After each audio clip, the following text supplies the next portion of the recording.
Vitajte, milí priatelia. Som rada, že sa opäť po týždni vidíme pri aktuálnom vydaní nášho spravodajského magazínu Týždeň. Aj dnes v ňom nájdete všetko zaujímavé a dôležité z diania v Pezinku.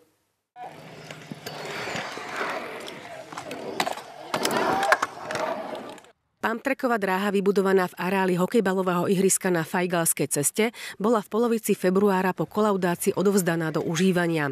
Vo štvrtok 14. marca bol nový športový priestor aj oficiálne slávnostne otvorený.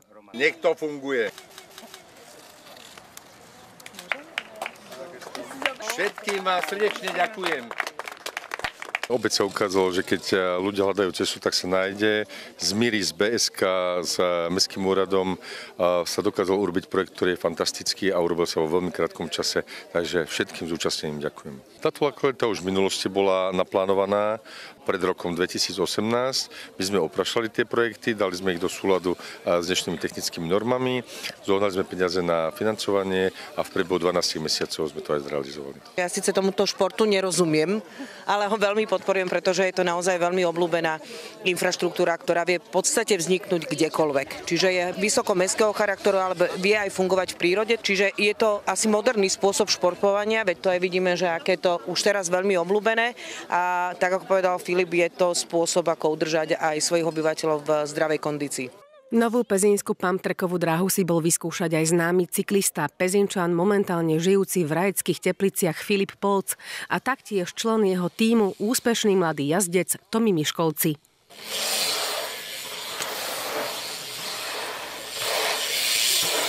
Táto dráha naozaj podporí tie hlavné schopnosti ovládania toho bicykla alebo tých kolesových športov, tá stabilita a všetko tu je.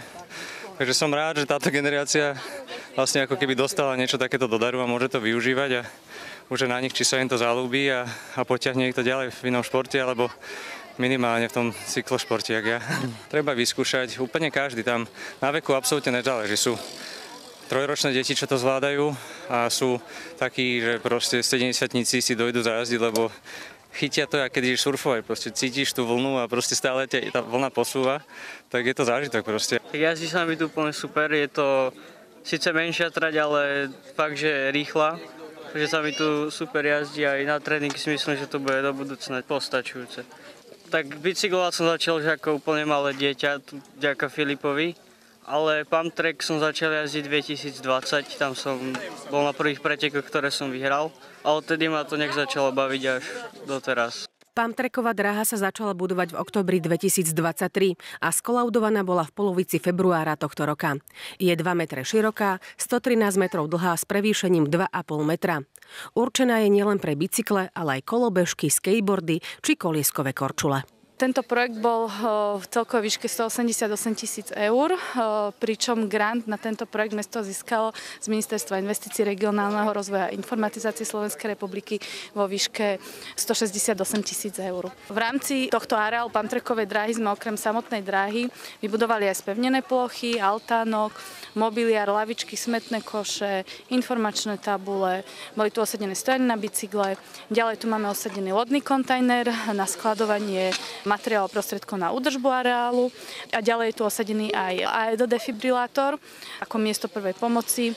Celý areál je nasvietený umelým osvetlením, ktoré bude umožňovať využívanie tejto pumptrackovej dráhy aj vo večerných hodinách.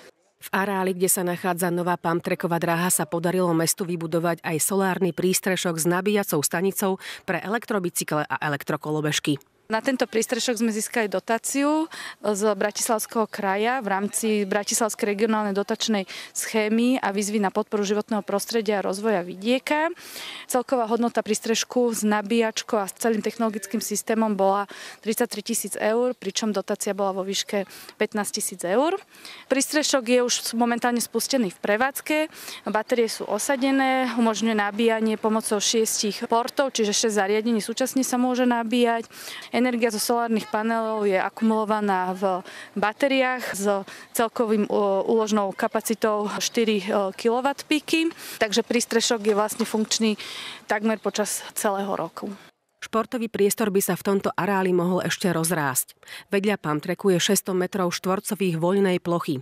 Mesto Pezinok sa už zaregistrovalo do súťaže o K-Park. Od 30. mája môže za tento projekt hlasovať široká verejnosť. Ak bude Pezinok úspešný, vznikol by tu priestor pre relax a pohyb. Lezecká stena, skatepark, workoutová aj oddychová zóna.